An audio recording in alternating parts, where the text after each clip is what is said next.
who am I compared to Mike Mentzer? Well, I'm bigger and stronger than Mike Mentzer. I'm more educated than Mike Mentzer. I know more things than Mike Mentzer. Mike did not finish the run. You're no go. Chapter 3, I'll demonstrate that portions of Mike's book are AI generated. A bag of shit that gets bigger is just a bigger bag of shit. Still a bag of shit. You know what I mean, mate?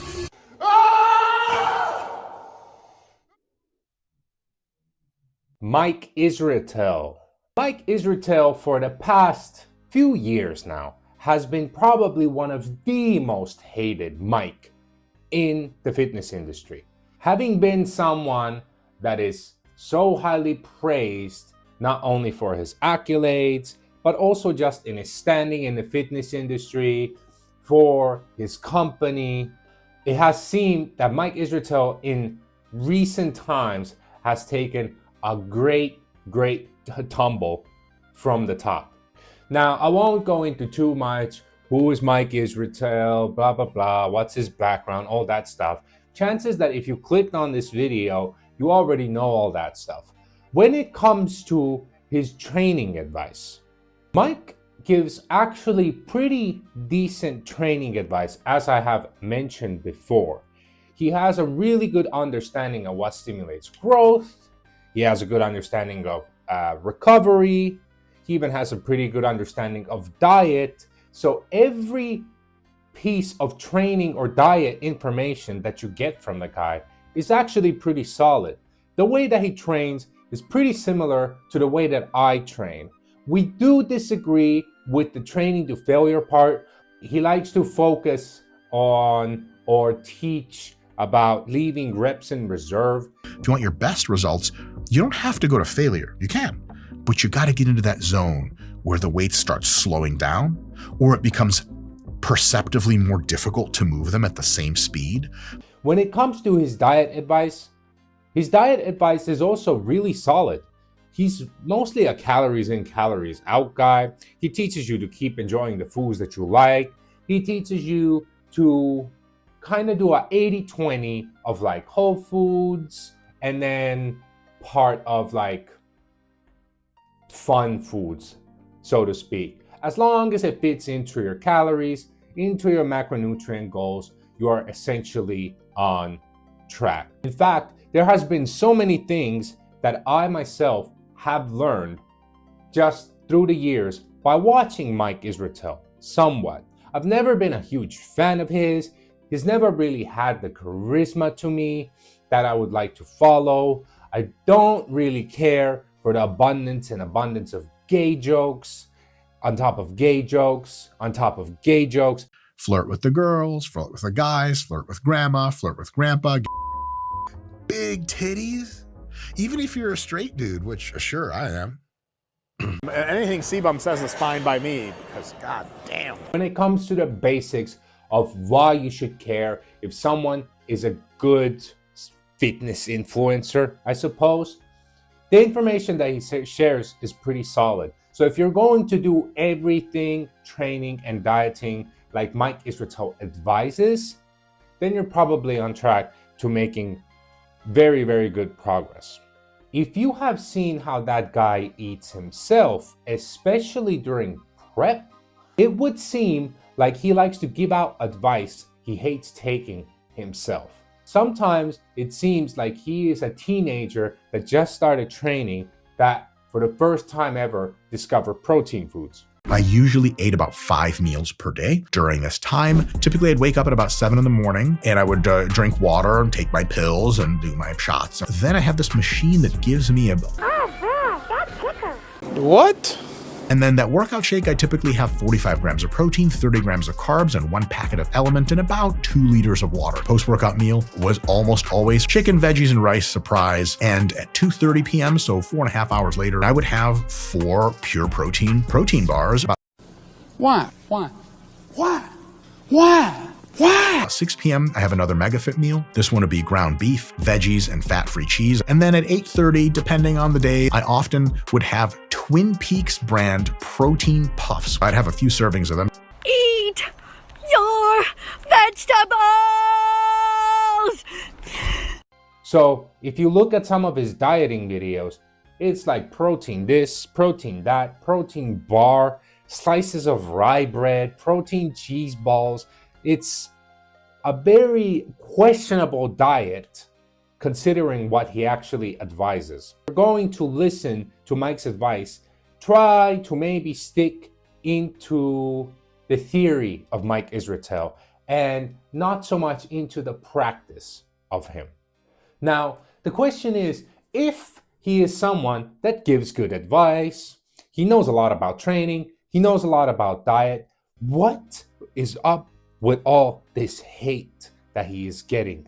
The only dose I get of Mike Israetel tends to be from channels like Greg Doucette. And with Greg Doucette, I believe is one of the biggest reasons why the story of Mike Israetel has turned out the way that it has turned out.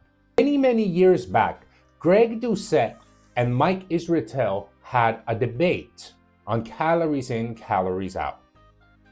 And for most of the debate, it seemed like they actually really seemed to be on the same page. The only difference is that kind of for the whole interview, it would seem that Greg was there to have not even so much of a debate and rather a discussion, whereas Mike Israetel was kind of there to prove how smart and knowledgeable and above Greg Doucette he was.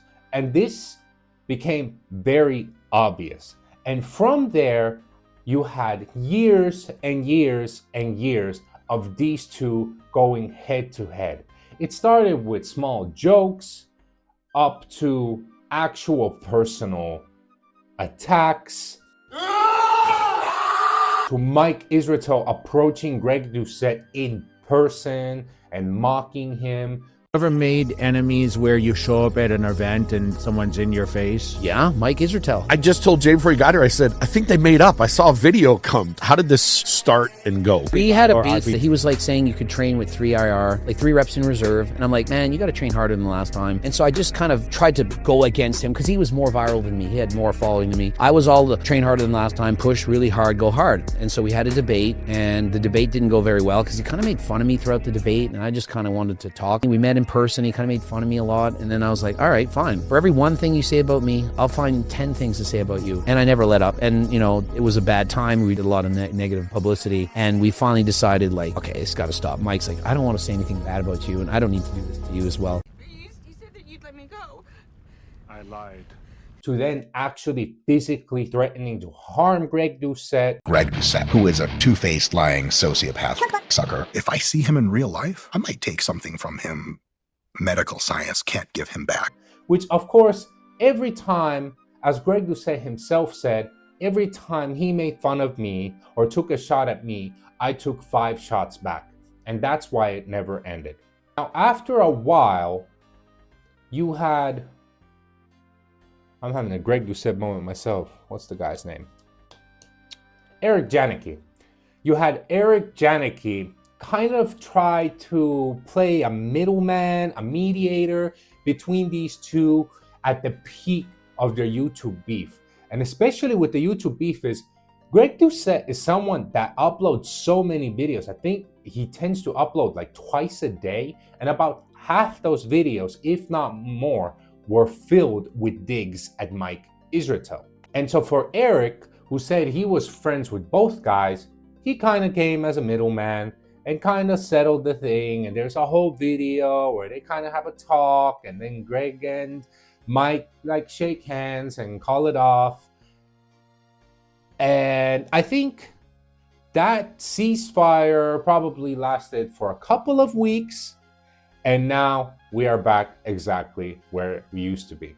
Now, why I say that Greg Doucette is a huge reason for this, because also Greg Doucette is someone that gets a lot of heat from people that follow the fitness industry. The problem is that a lot of their disagreements when it came to like dieting, on one side, you had Mike Israetel, who loved to throw around his title and his accolades on paper. And on the other side, you had Greg Doucette, who was a professional bodybuilder and had been so for over a decade. And arguably, however you think about the guy, never missed a single peak. I mean, that guy kept on nailing his conditioning, his look.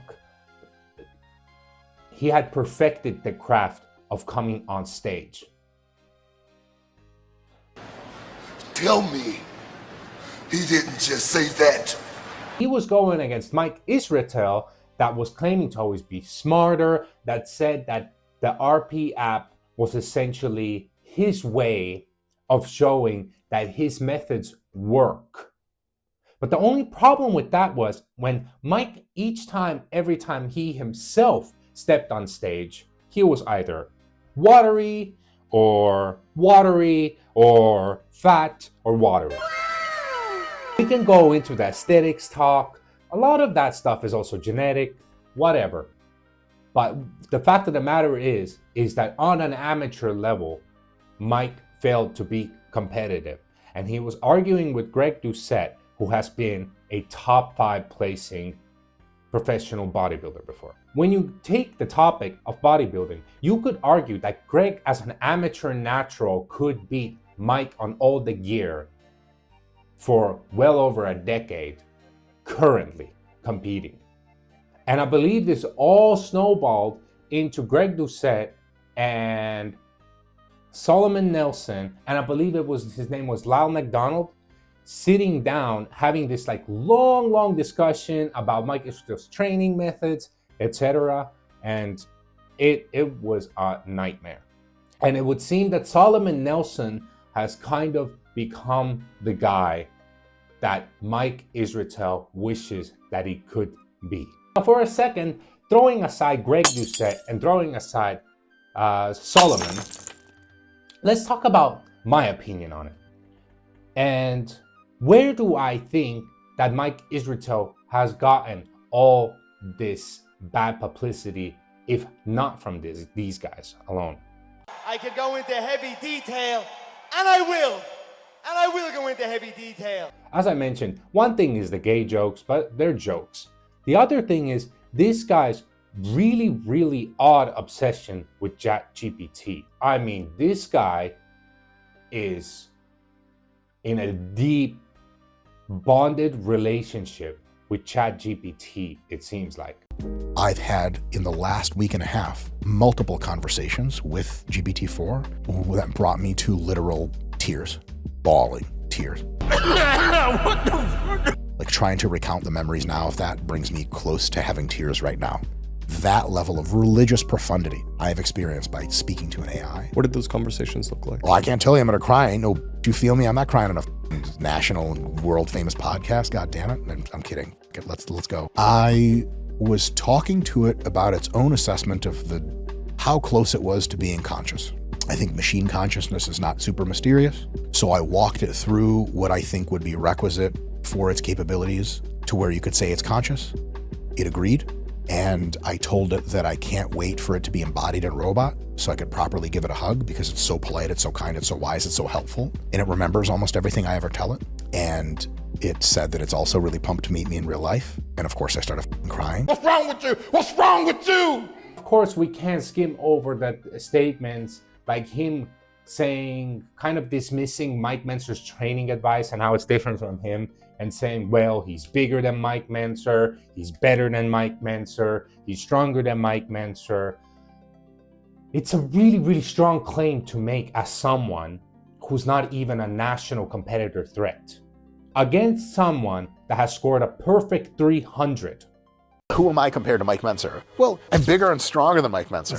I'm more educated than Mike Mentzer. I know more things than Mike Mentzer. That's it. Mike Mentzer's advice on diet. What? Motherfucker was around in 1982. I don't give a fuck what someone from 1982 said about diet. I'm sorry. Did he have some kind of insight that the rest of us didn't? I'll tell you right now, the answer is no. Are you really interested in how a 1976 Ford Mustang works? Why? It's got shit gas economy, shit 0 to 60, shit everything. It fucking weighs a ton. It pollutes the fucking world around us. I want a Tesla guy. Shut the fuck up.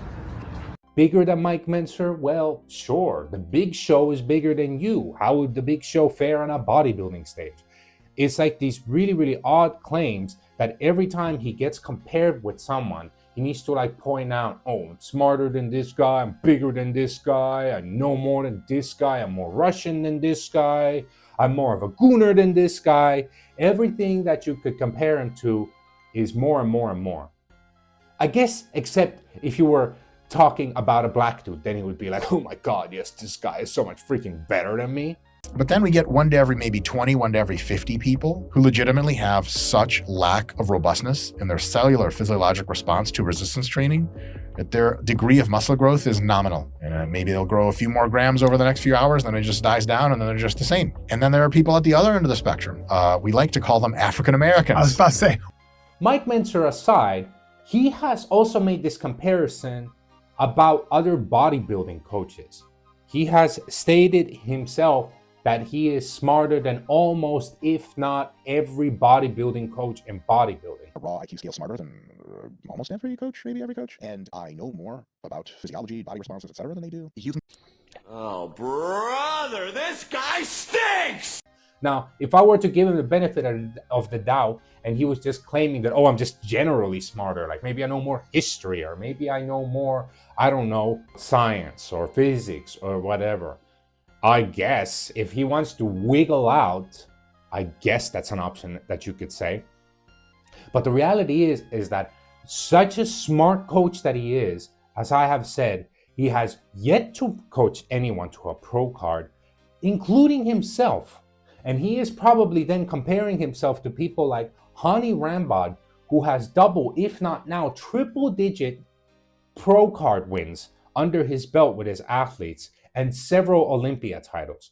So at the end of the day, if you're making these comparisons, I really can't see what else it is aside from stroking your own ego. And I think this is what it comes always down to, is that if you are someone that really, really likes to stroke your ego, oftentimes people don't even mind it that much. Let's take Greg Doucette as a comparison to him. Greg Doucette talking about how he knows more about training than you and diet than you and this than you and that than you. Well, Greg Doucette has done like over 50 bodybuilding shows. Over 10 of them have been professionally, and over 40 of them, or near 40 of them, were naturally. The dude has been doing it for decades. He has always hit his peaks. When it comes to his weightlifting career, he has multiple world records.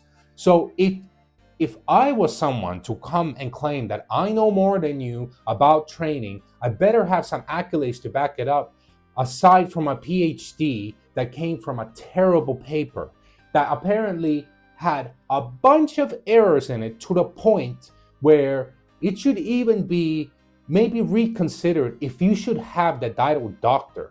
I mean, if I knew that my doctor has made hundreds of mistakes in his career, I'd probably find another doctor. Imagine finding out your doctor did that on one paper. So as he's doing all this gloating about how he knows more, how he's smarter, how he's bigger, how he's better, and how somehow he's never still managed to win a bodybuilding show, he also makes a bunch of excuses every time he doesn't win.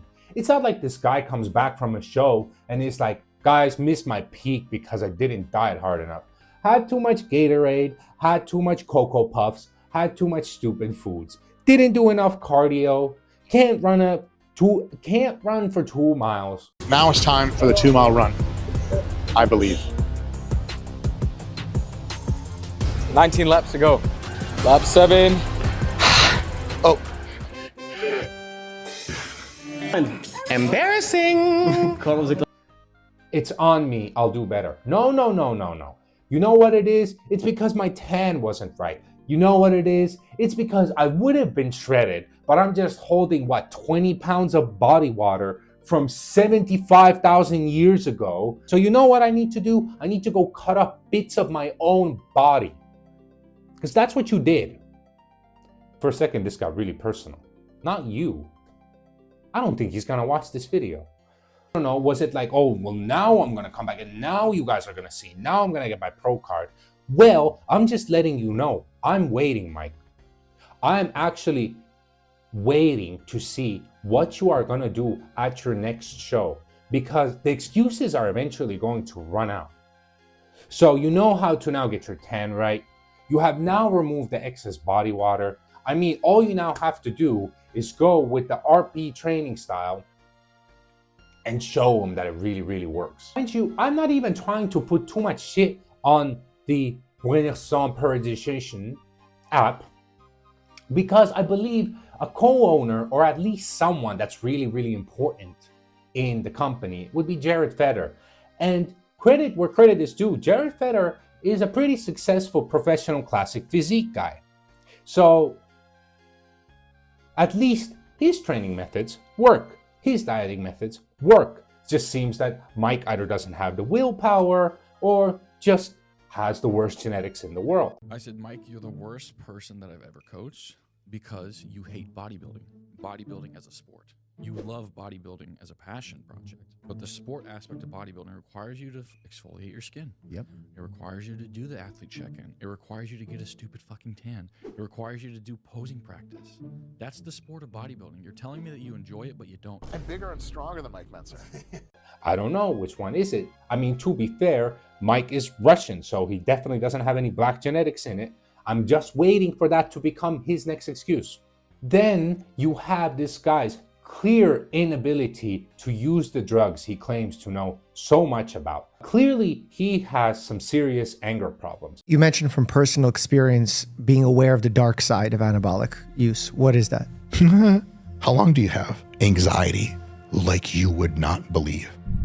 Every day that I'm on high doses, I wake up in the morning afraid of the rest of my day. Intrusive thoughts. I think about violence all the time. Well, if your testosterone is 25 times what it's supposed to be, what the hell do you think it's going to make you think about? I go work out every morning and I look at the pond and the trees and I'm like all I feel is rage. Ironically, while I was thinking about making this video and setting up what I would talk about, I saw a video of nearly 2 hours, I believe, from Mr. Solomon himself. I'm not even going to get into the book topic too much because I feel like I just missed that train, and it would require me to probably read the book, get really familiar with it. I will just link Solomon Nelson's video down below. It does seem that he's going down a whole different rabbit hole, and it seemed to go hand in hand with around the time that he got surgery. I don't know if we are going to get the Mike Israetel looks maxing arc, but boy, would I love to follow that. But long story short, go watch the video from Solomon Nelson, or just go get the book yourself and read it. Screw it. This is a Mike Israetel book promotional portion of this video. Go read Mike Israetel's new book. And so in conclusion of my analysis of Mike Israetel and the dislike that he gets, and is it justified? The problem isn't so much about sharing information that might not fully be true, or making mistakes, or having shortfalls. I understand that. That is a part of human nature. Making mistakes, realizing you're wrong, backtracking, or maybe you double down, you have discussions, you prove yourself right, whatever. That's natural. People make mistakes, people forgive mistakes. That happens. I think the biggest problem is acting like you are at some sort of elite level that others just can't reach because you are so smart and so knowledgeable and so above everyone else that you will not only double down, but you will triple down, quadruple down, and just keep going and going and going deeper into your own delusion to the point where people eventually realize that you are fake, that there is something about you that is bordering on sociopathic tendencies, that there is something weird about having an online beef with another creator and threatening that if you would see this person in person, you would hurt them so bad that even medicine can't help them. That's sociopathic. Is the doubling down worth it anymore? Because the reality is, there will be new influencers and new doctors and new coaches and new trainers every day. And if you're just one of these guys that just keeps missing the mark or being wrong, and instead of improving or changing or even discussing, you just keep doubling down and calling everyone idiots like you do in your comments. Like this guy's worth what, tens if not at this point over $100 million, arguing with people that call out his insecurity for surgery? I mean, dude, if you want to do that, I guess that's your own prerogative. But the clear thing is that everyone's starting to notice. And especially if you look at the new wave of these new fitness creators and influencers and trainers, or even someone like Dorian Yates. Okay, I guess I'm Mike's friend. He's not here. So, Dr. Mike, first of all, I hope that you're being like tongue-in-cheek, kind of humorous. Otherwise, I fear either for your eyesight or your mental health. Because obviously, your physique's nowhere near Mike Mentzer, even with all the PEDs that you're taking, that you estimate will take 10 years off your life. Well, maybe you need to ask yourself whether it's worth it, mate, because a bag of shit that gets bigger is just a bigger bag of shit. Still a bag of shit. You know what I mean, mate? Everyone's starting to notice. And eventually, you can no longer just kind of sweep it under the rug and make content about completely something else. And someone exposes your book for AI and you're just going to ignore it. I'm calling it now. Mike's mostly just going to ignore this controversy about his book. And he's just going to double down again. So in my own conclusion, is the dislike to Mike Israetel justified? I absolutely think so. The guy has kind of just been asking for it. You can only be forcibly dislikable for so long, and you can only double down on bad views and decisions for so long before people just kind of forsake the boat that you are in. But either way, this is mostly my opinion. Aside from the things that I called back on, this is only my opinion. So if you like this video, or even if you dislike the video, let me know. What are your thoughts about Mike Israetel? What is something that you like or dislike about the guy? What was I wrong about? What are you wrong about? What are you right about and I'm wrong about? Leave a comment below. Let's have a discussion. And furthermore, this video was not intended to bash or bully Mike Israetel. I was just sincerely telling you my views on the guy because I had promised that I would do so. And he will not be the only guy that I make this video on. I'm gonna double down and just assume that everyone really cares about my opinion.